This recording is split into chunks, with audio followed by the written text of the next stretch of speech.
opportunity to just take a minute to look around, just wonder what went through your head and just what you wanted to appreciate in that moment, considering this could be the last home game? You know, it's you only get a few of those where you just get to stand there and appreciate 60 to 70,000 Chiefs fans screaming for you. So I always embrace that moment, man. It's fun, and hopefully I got everybody fired up for it. Travis, any extra emotions to this game? Yeah, it's a Christmas game, baby. It's a whole lot of emotions, man. Have everybody in the world watching you. You get to go out there with a young guy like Chris Oladokun. Primetime television, excited for him, excited for the guys around us. A lot of young guys getting opportunities to, taste what this NFL life on a big stage feels like.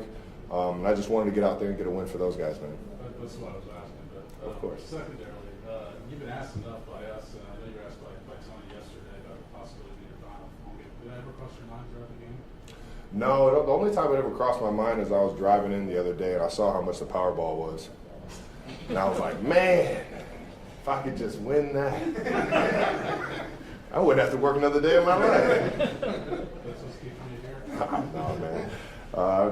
Honestly, I've been just focused on trying to win football games, man. I'll let that be a decision that I make with my family, friends, the Chiefs organization, when the time comes.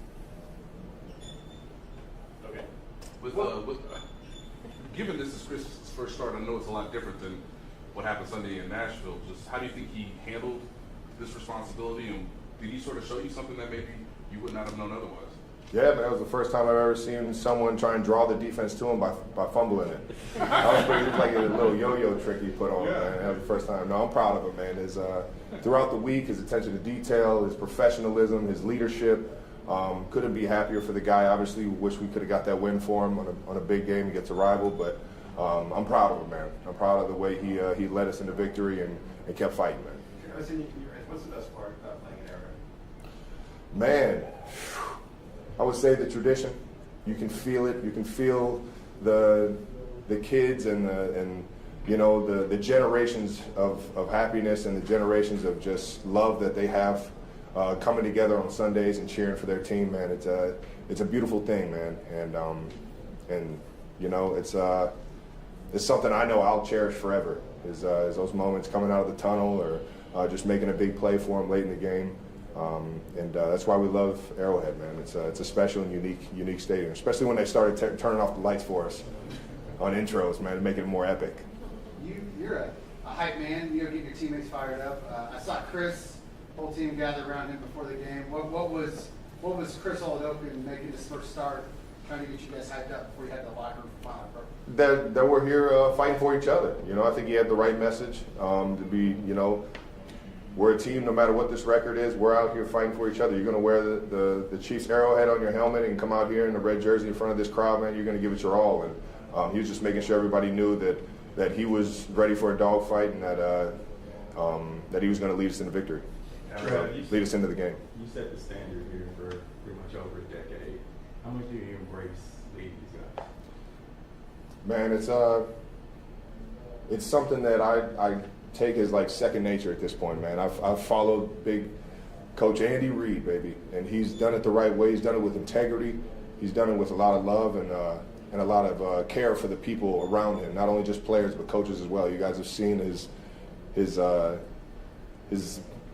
just the coaches underneath go other places, have success, and he tries to build everybody and make everybody the best possible player, coach, or whatever their position is in the building. And it's just second nature to me at this point, following his lead, making sure that I'm doing everything I can to keep everybody focused, locked in, having fun, and trying to win football games, man. Let's go, Sam. We'll go around the room here. Go, Sam. Travis, you described Arrowhead. Do you remember the first time you felt that? You felt part of that? Just what the way you described it? It's been so long. I mean, you feel it the first game you go to. It's. I remember going to the games my rookie year, even when I was in the suites with a knee brace on. You feel the excitement. I think we won our first 8 games when we got here, and it was by the time we got to like our 5th, 6th game at home, man, it was rocking, and people were here loud and proud, and it was a beautiful thing, man. So I would probably say my rookie year, you really found how special this place is. Coach, it's the first game you played obviously here without Patrick in a long time. We saw him tonight up in the suite himself with the knee brace. Has he tried to sort of encourage you about next season, the possibility of you guys playing again? Have there been any conversations about, based on how his rehab goes, you might want to stick around for one more season? I haven't talked to him about that.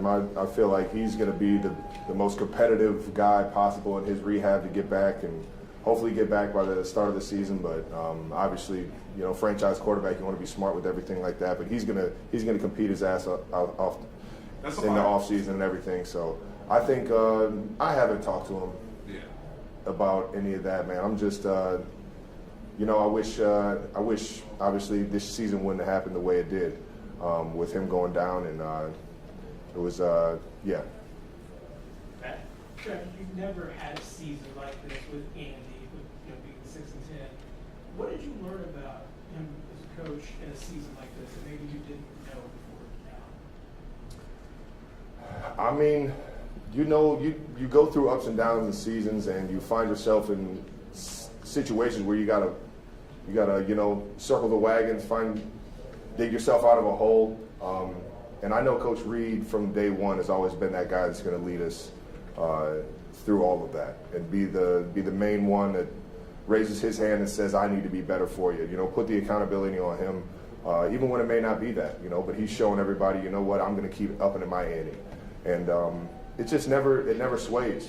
And that's what makes him the greatest coach in the world. He's nonstop, always there, fearlessly in front of everyone, leading the way and showing them how it's done the right way with integrity. And that's why we love him, man. Thanks, Travis. Have a good one, guys. Merry Christmas. Merry Christmas.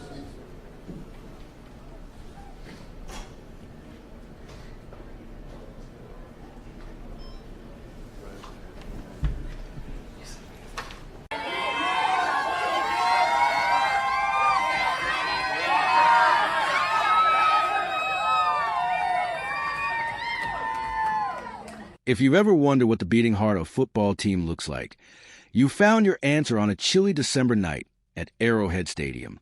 There was Travis Kelce, the face of the Kansas City Chiefs for over a decade, standing under the bright lights, taking it all in. His voice trembled.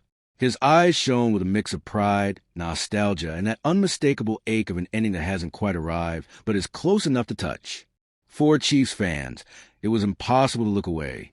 During the player introductions, Kelce paused. He didn't sprint out of the tunnel, as he had hundreds of times before. Instead, he looked around, soaking in the energy of 70,000 red-clad fans screaming his name.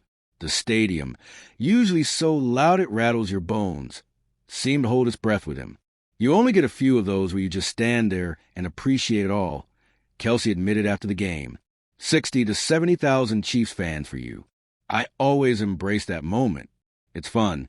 Hopefully I got everyone fired up for it. But there was more behind his words. This, everyone knew, could be his last home game as a Chief. The city he'd given everything to might soon have to say goodbye. The game itself was a Christmas spectacle, played under holiday lights, broadcast of millions.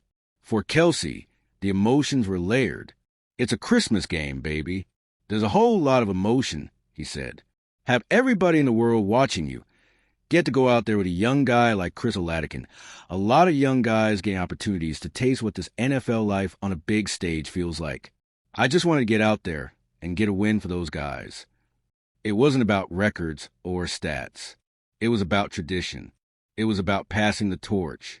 And it was about cherishing every moment, because the moments were running out. Throughout the week, questions swirled about Kelce's future. Was this his last run in Kansas City? Would he retire or maybe chase one last ring elsewhere? He brushed off speculation with a laugh, joking about the Powerball jackpot. If I could just win that, I wouldn't have to work another day of my life, he quipped. But when pressed, Kelce's answer was more serious. I've just been focused on trying to win football games.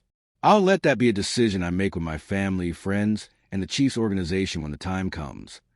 Even in a season full of adversity, star quarterback Patrick Mahomes sidelined, a disappointing record, new faces in the huddle. Kelce never stopped leading. He credited his approach to legendary coach Andy Reid. It's second nature at this point, following his lead.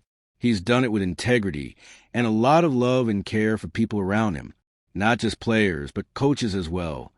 Kelce's leadership wasn't just about fiery speeches or big plays. It was about showing the next generation what it means to wear the Chiefs' arrowhead. Rookie Chris Oladokun, making his first start, felt that support.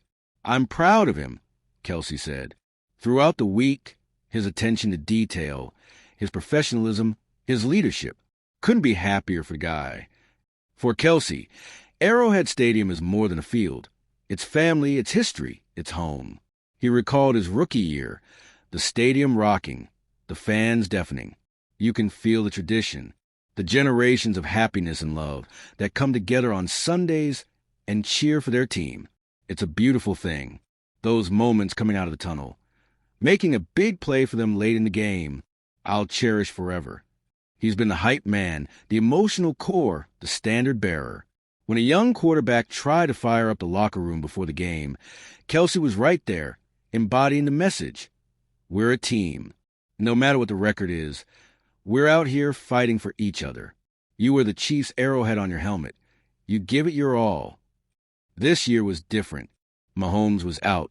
The wins were hard to come by. And for the first time under Andy Reid, the Chiefs finished well below expectations. Kelce saw something new in his coach.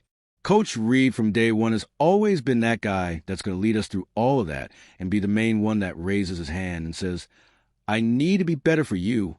Even when it may not be that, he's showing everybody how it's done the right way with integrity.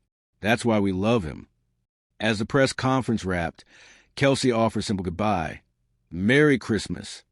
But the feeling lingered in the air, gratitude, sadness, and the sense that an era might be ending.